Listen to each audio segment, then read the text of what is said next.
'Tis the season to shine with H&M.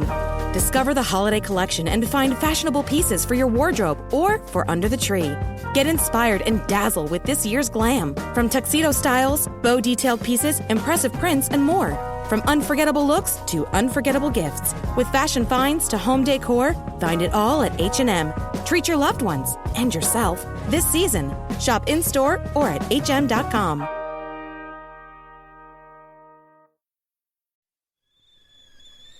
The kettle's boiled, Vic. Great. Perfect timing. Just a dash of milk for me, please, mate. Here you go. Shall we get started then?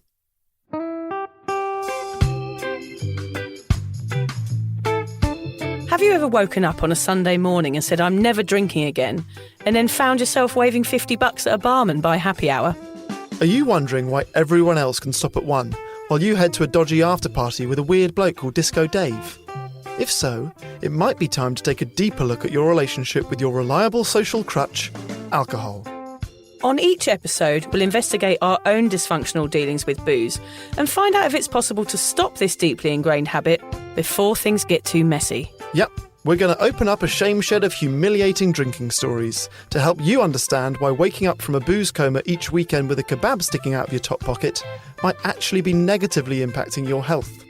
Hamish and I are here to delve into what it's like being sober, an unwanted warts and all look into why giving up those cheeky pints or putting down those mummy wines will make you feel happier, help your anxiety and mental health, and turn you into the most sparkly, authentic version of you. Won't that mean I become boring though, Vic? Well, Hamish, we'll just have to wait and see. I'm Victoria Vanstone. I'm Hamish Adams-Cairns. And this is Sober Awkward.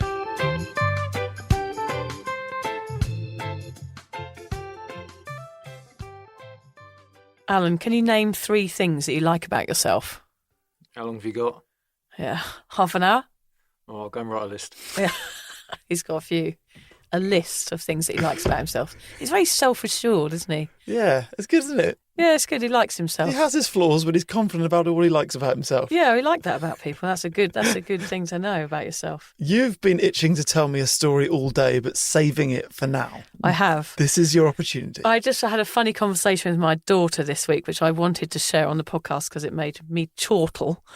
I was cleaning up my daughter Nellie's bedroom the other day and I picked up her pillow and I was making her bed and I picked up her pillow and underneath it there was lots of little bits of like white stuff. I was like, what's that? What's that? It's really weird. So I went out and into the lounge and said, Nellie, what's all this like white stuff under your pillow? She said, oh, Mummy, every time we have burgers, I've been collecting the little bits of gristle inside to put under my pillow to trick the tooth fairy. What? So she has been like, this is how often we have burgers, like once every 2 weeks. And if she finds a little bit of gristle inside it, she sort of squirrels it away. And then she puts it in a little bag and puts it under her pillow because she thinks the tooth fairy is going to give her money.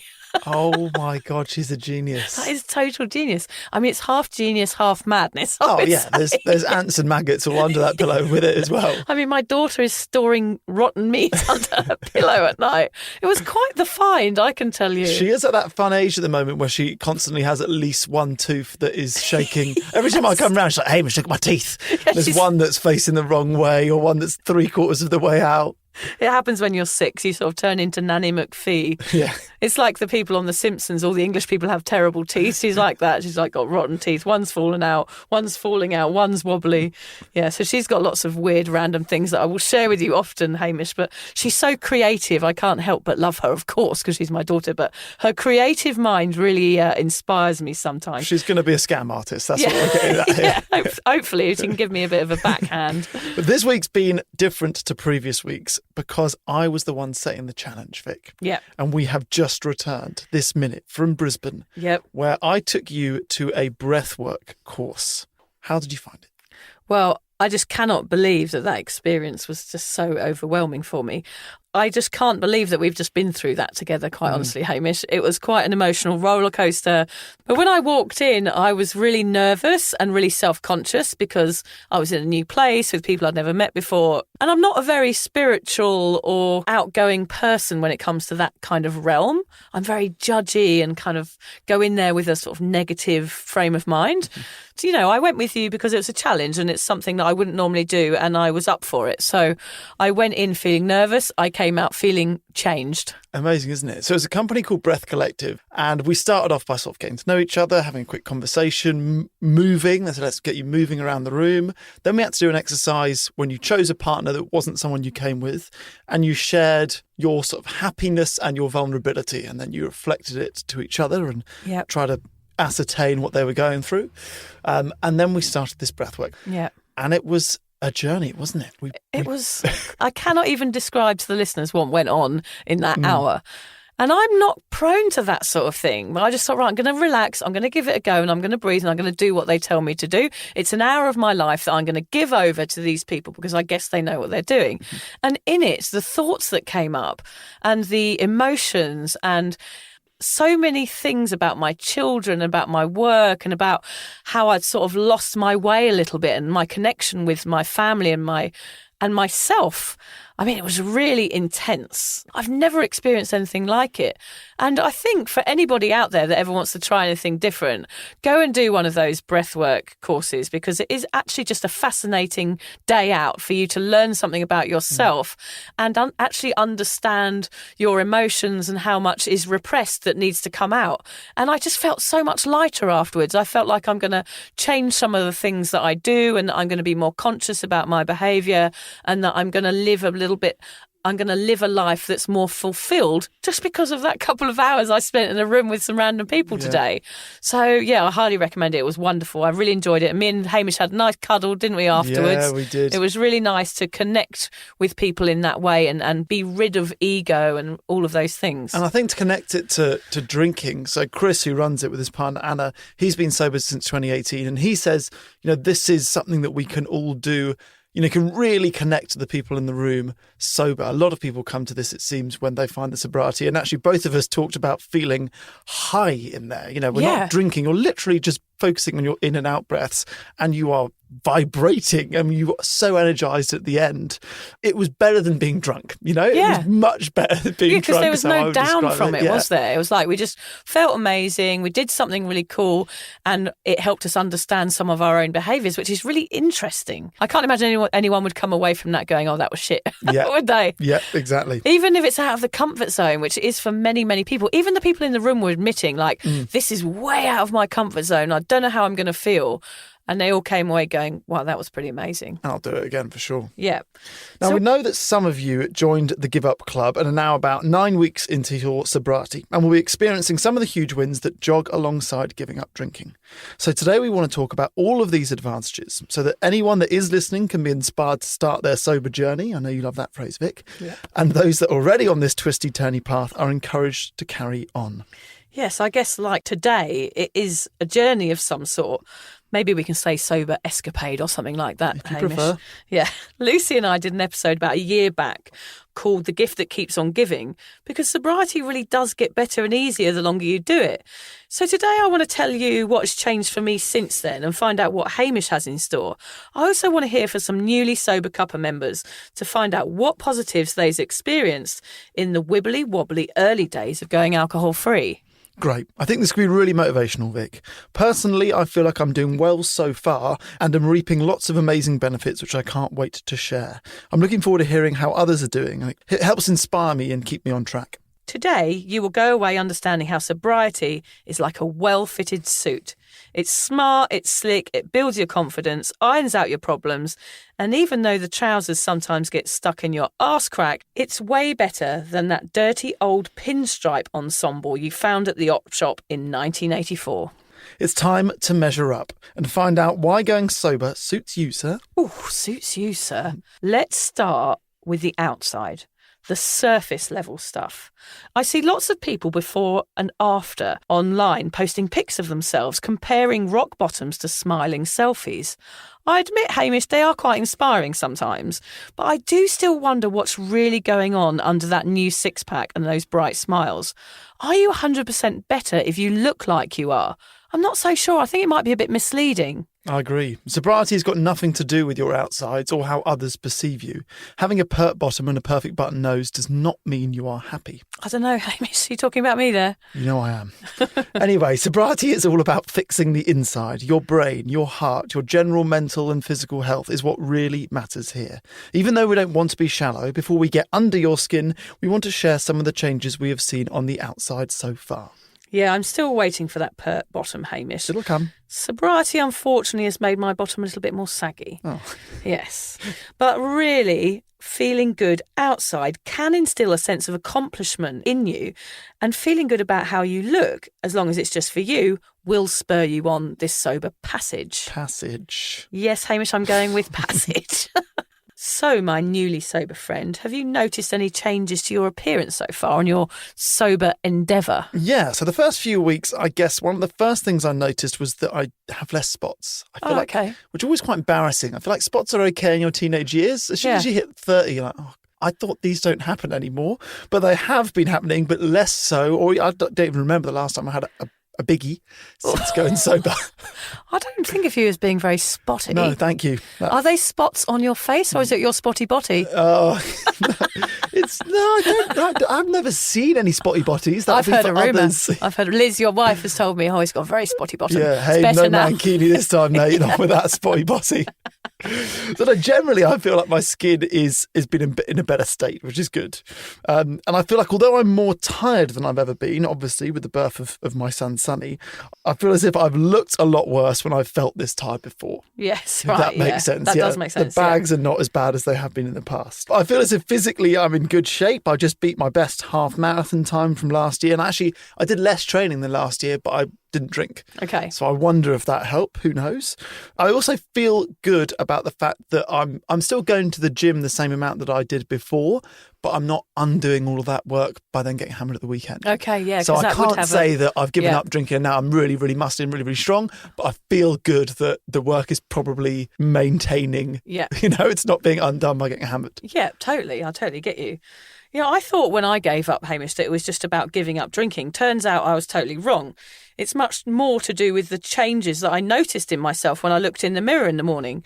It's a good reminder for me, actually, looking in the mirror, because I think I would look different now if I was still drinking. What would you look like? I just look more bloated, more tired, more unhappy, more pale.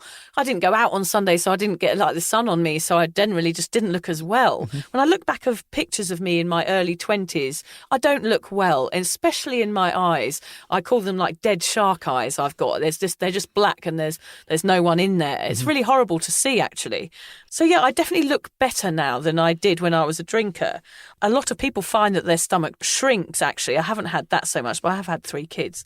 And there was something I read online about the stomach, actually, that the toxins in alcohol actually irritate the stomach lining. And as a result, your body experiences erosions of the internal stomach lining that causes inflammation. So actually, drinking alcohol does cause your stomach to bloat out. And that is what a beer belly is. Right. It's just an extended stomach because of the toxins that are inside you. When you stop drinking, it totally repairs and the bloating goes down. One of the things I notice is, of course, the more sparkly eyes, the happier eyes, the dead eyes have gone. My breath is less stinky. I know that's not like you can see it, but I almost feel like you could have seen my breath when I was a drinker. It was kind of like a green toxic gas coming out of my mouth. You just see the grimace of the people sitting opposite you. That's how you see breath. Yeah, it was a visual thing. It sounds like it isn't, but yeah, you could see my breath. It's almost like the steam in the morning on a cold day, but green, yeah. When I smile, my teeth aren't perfect, of course. I haven't had any fake teeth put in quite yet. But my teeth are not amazing, but I think they would have deteriorated more if I'd kept on drinking. And now I take more care of my teeth because I don't pass out without brushing them. That was something I did a lot when I was a drinker, was go and party, drink all night, and all of those, I think it's like acids and stuff in the alcohol, especially if I was sick, all that bile would have affected my teeth. And because of that, I do have bad teeth. This is becoming a teeth episode. You realise that? It is, yeah. It's all about teeth. We didn't know we were making a teeth episode here. Yeah. Teeth and stinky breath and spotty botties. So my hair is thicker. I'm still going grey, but I'm not worried about that. I get pedicures, I treat myself and I treat my body to stuff a bit more now, which is nice. I'm more accepting of the ageing process now. I definitely feel privileged to age. I know that some people don't get to, and I'm very grateful for the fact that I've even got to 40 or 50 or however old I get to. I feel privileged because I know that some people, unfortunately, don't get to the ages that we get to, which I think is a really nice way to look at it. And then that makes you accept yourself and your body and how you look a bit more. And that's why I'm good with my grey hairs and things. And I'm not one to get surgery. I'm not one to change my face. I don't think yet. Things might change in 5 or 10 years where I might hate myself, but I don't see that happening. No. And I do feel sad when I see people with surgery, with big, pumped up lips and fake hair, all this fake fashion that's on at the moment. On Instagram, everybody looks the same basically because they've all got the same lip and the same hairstyle and, contact lenses in with these amazing colours. I just feel like there's a sense of feeling that we're not good enough, so therefore we need to change ourselves, which I think is really sad. It makes me want to kind of grab. I see these young sort of 19-year-old girls walking through Brisbane that are beautiful, and they don't know how beautiful they are, so they've pumped their lips with Botox, which of course is botulism. In what is it? It's like some sort of cow toxin. Cow sperm. Yeah, it's how it is. Cow sperm. Yeah. We're not doctors. Yeah, we're not doctors. Yeah, yeah, it's cow sperm. Yeah, I don't know what it is, basically. Yeah. So that's probably a good enough reason not to have it in my face. But I feel the same way. It brings out a really ugly side of my character, seeing people that have had work done, because it makes me feel angry. I'm just like, this is what's wrong with the world. You don't need to change your face. Why are you doing this? Yeah. And I feel like maybe rather than being critical, I should be more compassionate and go, hey, if you're really unhappy with your face and you get some, you go under the knife and they've changed your face and you feel happy, who am I to judge you for taking that action? But I think you're right there. Like, I do wonder whether it's that reason, like you're just not happy with yourself, or is there something deeper or some trauma that you haven't dealt with that you're trying to please everybody still with the way that you look? Yeah. So it could be deeper than that, something that could be solved without you changing your face and just learning to accept who you are. Yes. That's a whole other conversation, I think, because it's really interesting that people don't feel good enough in our society, that they want to change their bodies to appease other people's opinions, which isn't a great thing to do, is it? It's a shocker. It is a shocker.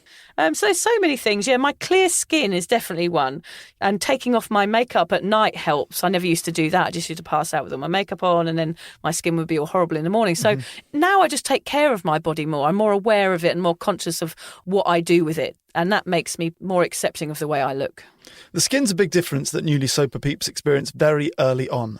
After your 7-day stretch of sobriety, your skin will begin to have a dewy, healthier look and a youthful glow due to restored hydration. After a month of staying margarita-free, your skin will likely be significantly healthier looking. You will have less inflammation, more even tone, and a more sprightly look about you. So there are huge wins very early on, and people will notice. Yep, I often get people saying how sparkly my eyes are and how healthy I look. They sometimes use the term bubbly, Hamish. I'm not sure that's a compliment, That's though. not smart with someone who's sober. Do you feel differently about your body now that you're sober, though, Vic? Well, yeah, like I said, I'm more accepting of the ageing process. I'm just happier. I know I'm not perfect. Nobody is. And I'm more proud of my shape now. I've had 3 children. Like, what can I do? I've got a belly. There's not much I can do about it. It flaps over. I can carry the shopping in it. Carry a child in it. Carry a child in it. You can do anything with it. I mean, I would like to lose it. That's part of me that is a woman and wants to be slimmer. There is that in my brain and it annoys me about myself. But I think now I'm more conscious about being healthy and it not being to appease somebody else's opinion, like I said. I don't mind people looking at me and thinking, oh, she's a bit overweight. That doesn't bother me. But for me, you know, a couple of years ago, I got really fit doing loads and loads of boxing and I felt amazing. So I know how that feels and I always want to kind of get back to that because I know when I feel good and I look good, that it has kind of a continuing circle of benefits, really. Yeah. Well, there's a distinction, though, isn't there, between feeling good and looking good. Really, if you feel good, that's important. Like you say, if somebody looks at you and go, oh, she should lose her belly, it doesn't matter if you feel good. You know, that's if you feel good, it doesn't matter. Yeah, it's kind of like a defense mechanism. It's saying, I don't really care what you think. What I think about me matters. Because that is really, at the end of the day, that is all that matters, is what you think about yourself.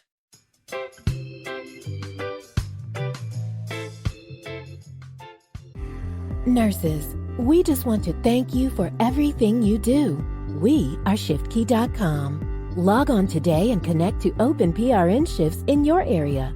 Work when you want, where you want. You can even get paid next day. ShiftKey.com. Start today.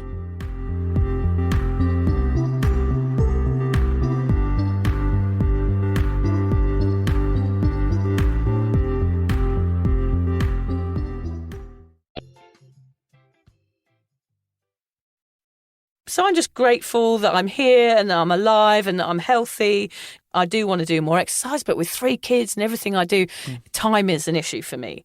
How about you, Hamish? You seem so confident. I feel like men are a little bit kinder to themselves about their bodies. How do you feel about yours? Yeah, I guess we are. I think that's why I'm, in a way, a little bit relieved I've got a son and not a daughter, because I think it's slightly easier as a man, really, with regards to that. So, yeah, I've always been very thin and very scrawny. And only recently have I sort of begin to bulk up a little bit. But I've never really minded the way that I've looked. And I think I'm very aware that that is a privilege, you know, to not hate elements of my body. I've got a huge nose. That hasn't changed from drinking less. Yeah, I had noticed that. It's getting in the way. I'm miles away from this mic. so that's not going to change. It's not really that big. It's not really that big. It does feel good, though, to know that I am as fit and I guess as muscly as I've probably ever been, while still being a dad and being busier than I've ever been with 3 jobs. So that there's a level of sort of pride in the fact that I'm happy with the way I look, even though life has changed significantly in the last few months. I wonder if people sometimes drink because they're not happy about the way they look. Yeah. Which is a shame, isn't it? And that's a snowball. It's a snowball, yeah. Less exercise. The worse you look, and then you're going to be drinking more. And it's a vicious cycle. It really is. Actually, I think people do it not only because of that, but also they think if I drink, then I'm not hungry. Okay, so, people skip dinner and get hammered and go overnight out and dance. Sweet, I've not eaten. I've got no calories in me. Well, I've drunk all my calories rather than eating them. Yes, doesn't make any difference. You're still going to feel like shit and look awful the next day if you do go out on one of those nights. Well, look at any gap year student. Yeah. All of us ate very little and drunk a lot, and all of us put on weight. If you want to have a look at proof that drinking puts on weight, look at a gap year student at the end of their 6 months in Thailand compared to the beginning. You can see it. And I just ate onion rings a lot. I used to eat everything in the deep fat fryer when I was at uni. It was like, shove it in the deep fat fryer, we'll eat that, then we'll go and get pissed. No wonder we look like bloaters. Yeah, it didn't look great, do we? So let's head under the skin now, deeper into the nitty-gritty of who we are as people. Another weird and wonderful side effect of no longer downing pints at the pub is how you evolve as a human being. When you get sober, you feel and care more, and that has lots of positive fallout for you and everyone around you. So true. I never knew that humans were capable of growing, Hamish. I mean, today is a perfect example of that, our breathing session. You look like you never stopped going, actually. No, that's just an erection. Oh, right, that's all right then. I thought that was your nose. I thought you were just born who you are and you were intended to be that way forevermore and that people never altered. I sort of accepted my own fate, Hamish. I'm a drinker, I'm a partier, I'm a people pleaser, I'm shit with money, all of those things. I thought really I was destined for the scrap heap and would be that way forever until I gave up drinking. Then I realised I'm none of those things. I don't know, I'm still a bit of a people pleaser though. I was able to grasp onto more hope for me when I gave up drinking. I began to believe I could achieve anything. It was an amazing transformation from party girl to functional mother and operative citizen of this earth. With sobriety, my personality changed too. It was a big surprise. I know it's still early days for you, Hamish, but do you notice any changes in your personality? I don't want to sound like a prick here, okay. but there is, and I'm sure that sober people can relate to this. There is a level of self-congratulatory smugness in getting into bed every day and sort of patting yourself on the back for achieving this thing of one more day sober, one more day of something that lots of people struggle to do or don't even try and do. You've reached another day of being sober. Yeah, and you should be proud of that, and you should go to bed feeling smug, because that is not an easy thing to do. But it's difficult to speak to people who drink and not sound like a prick when you say that. Yes, I understand that, because they'll just hate you. And I also know that what I'm doing is best for me and it's best for my family, which feeds into liking myself more and being more proud of my decisions. So it's quite reaffirming in that way. So I guess really that's more confidence, which could lead to more smugness. We're getting in a smugness roundabout here. There's nothing wrong with a smugness roundabout. And with each passing day, I feel as though my sobriety and doing this podcast and communicating with people on Cuppa might be inspiring people. That's the hope. If just one person is inspired enough to face up to an unhealthy habit and go sober and turn their lives around. I've had a few friends of mine reach out and say, hey, this is great, I'm going to try and go sober with you. Yeah.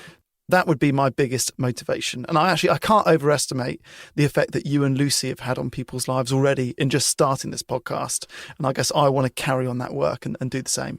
And that does make you feel good. I mean, I get those lovely emails every week, and that you're starting to get now of people saying, look, I've given up drinking because of listening to this podcast, and I've realised that, my very normal drinking habit that's affecting me in a negative way is not good for me, and I want to change. And they reach out and they ask you loads of questions and they give you loads of compliments, and you can't help going to bed feeling like, oh, actually, I've done something all right today. I've helped someone. My friend Joe's got a business called Smug AF, which is a mocktail company. So it's smug, alcohol free. And it's called that exactly for that reason, because sober people do feel a little bit smug sometimes, and that's okay. But it's getting those letters, it's or those emails, whatever it is, it's such a reminder that this is the best thing that I'm doing in my life. You know, me going sober and then talking about it on a podcast. Yeah.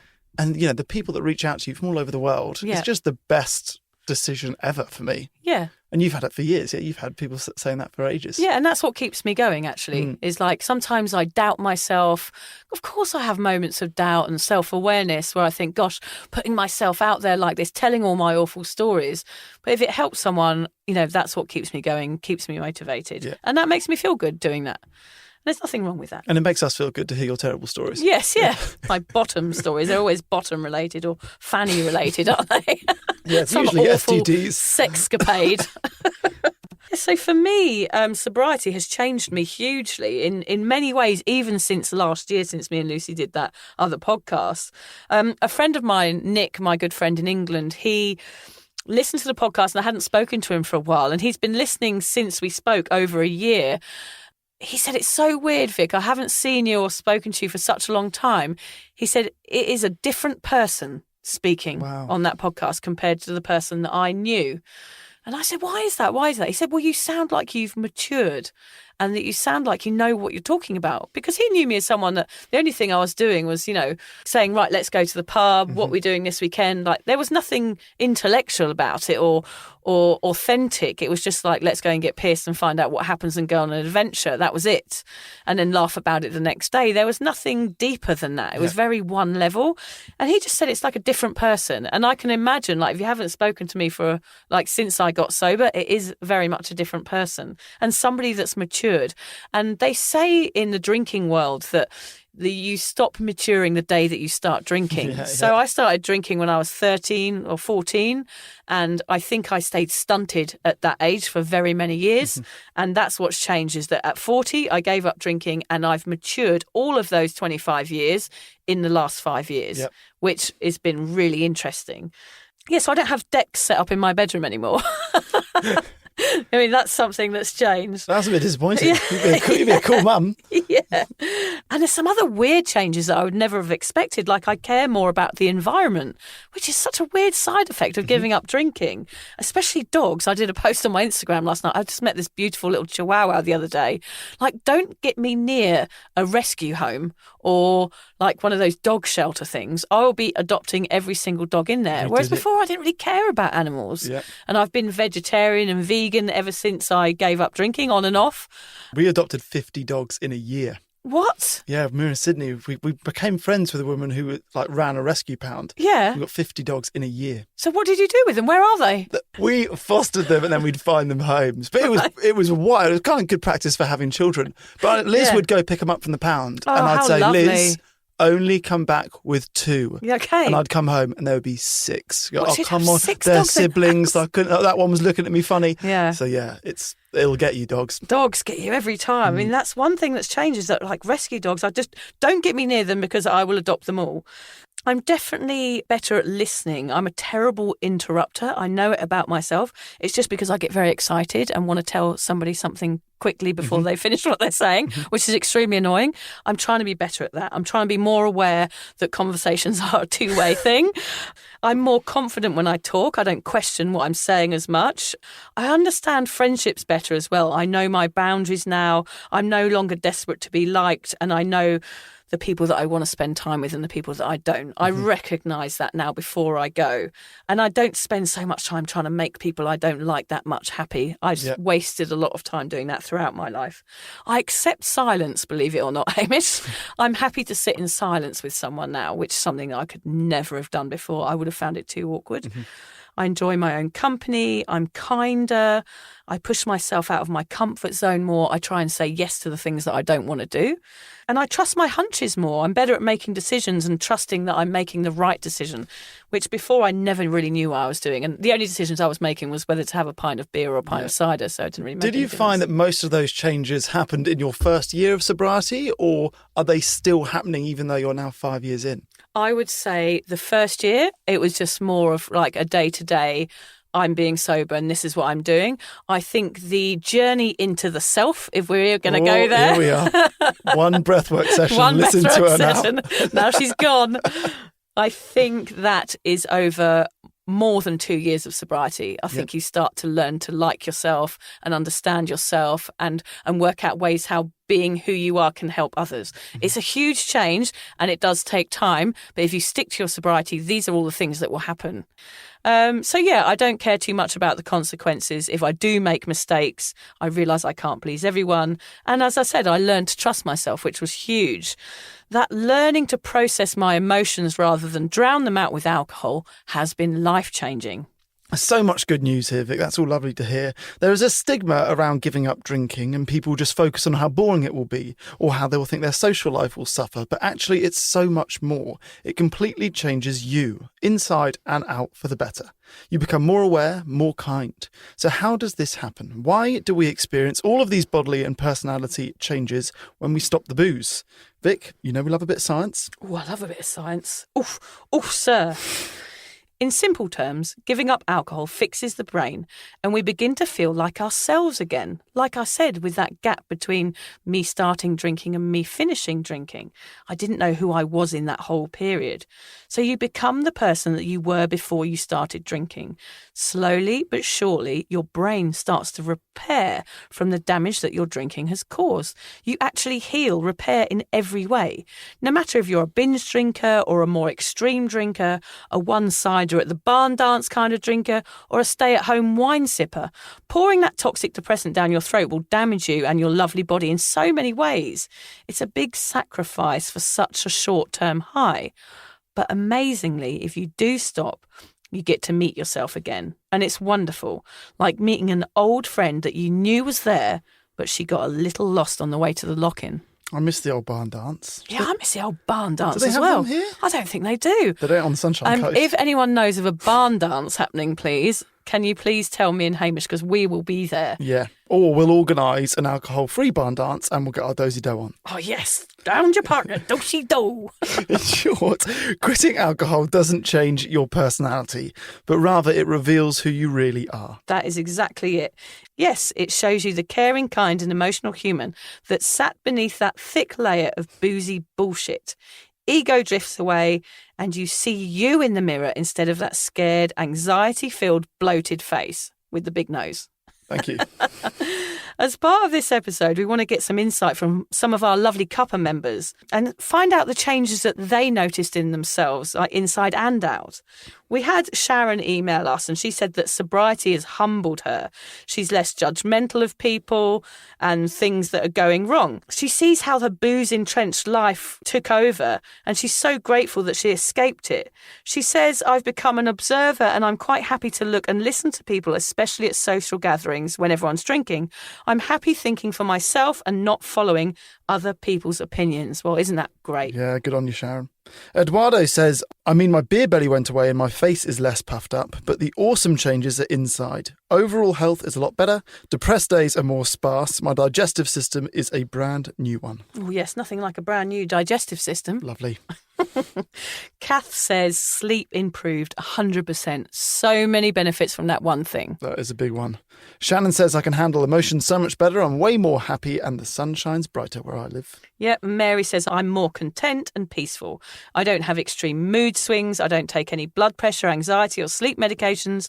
I've learned to set boundaries, which we talked about, in almost all areas, and I stick to them. I really don't care what others think any longer. That's a very common thing. That is a big one. A common theme was taking charge of emotions and learning to like yourself enough not to care what others think.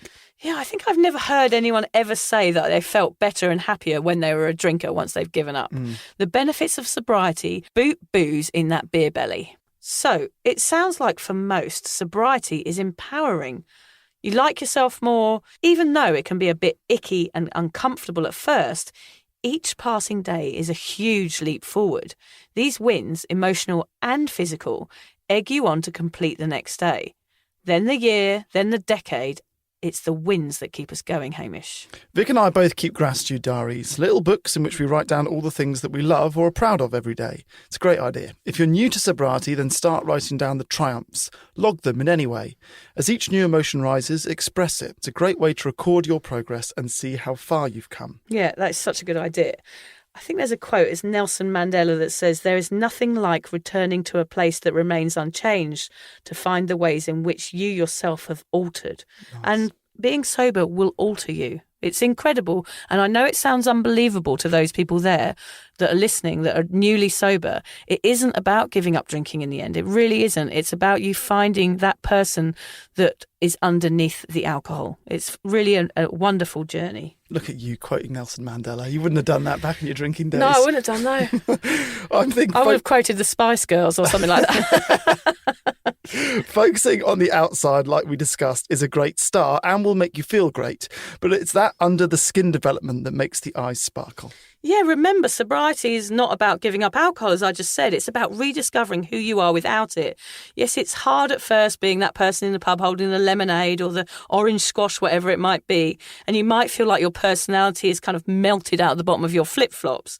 But if you stick to sobriety, a confidence builds inside you and you actually become proud of who you are. Sounds like a happy circle of loveliness that just keeps getting better. Yep. That is cheesy, isn't it? It is. You'll feel like a whole new you. I believe you must love yourself first and be proud of who you are. The sober you, warts, tummy flaps, big nose and all. Yeah. So, I mean, we do sound quite cheesy, Hamish, sometimes, don't we? I would actually hate myself. If I was listening to this in my drinking days, I'd be thinking, who is this bloody idiot? Yeah. Who's this twat walking to the sound of her own drum? Yeah, just all linking arms and skipping towards the rainbows. Yeah. Picking daisies on my way. Yeah, I would have hated myself, but hey, what did I know? Thankfully, well, actually, no, I was going to say, thankfully, we don't have to listen to the podcast, but we probably listen to the podcast more than anyone. Yeah, we do. have to edit it. We do. We edit it. We edit out all our faux pas, don't we? We've got a couple of quotes, actually, Hamish, haven't we? So many quotes about self-discovery on this one. God, I was trawling through them. Everyone was kind of making me want to vomit, but I've chosen a couple for us here. This is one by Oprah Winfrey. I was once afraid of people saying, who does she think she is? Now I have the courage to stand and say, this is who I am. Love Oprah. Oof. Love it. The other one we found was by Lao Tzu. Probably less famous than Oprah Winfrey. No, he's got a very famous book, Lao Tzu. I can't remember what it's called, but it's very famous. Yeah, okay. The quote, though, is a gem. He says, he who knows others is wise. He who knows himself is enlightened. Oh, yes, I definitely feel a bit enlightened after our breath work today, Hamish. It has been the theme of the day. It's been self-discovery, isn't it? It has a bit, hasn't it? Yeah, I'm feeling good. I'm going to go home and put some of these things into my life on a daily basis. I'm going to go and be a bit kinder to my children. Will we make it home tonight before it gets dark once we've read Alan's list of things he loves himself about? Oh, gosh, we've got to go and find his Yeah. list. Yeah. God, what could be on there, do you think? He's going to fill a whole wall. It's Yeah. going to be... I don't know. Oh, he's coming. Oh, hang on. Alan, Here he is. Here you go. Oh, he's written something. Okay, he's got the written list. something. The list is empty. Oh, it's empty. What? That is actually quite sad. Oh, poor Alan. It's this empty page of sadness. We love him. Yeah. We'll write on it that we love him. Why don't we go and jump on him and get him to do some breath work, and we'll give him a bit of a cuddle? Yeah, I was going to say cuddle. Jump on him sounds aggressive. Yeah. He doesn't love himself. Let's go beat him up. No, a nice cuddle, a soft one. We'll go cuddle him.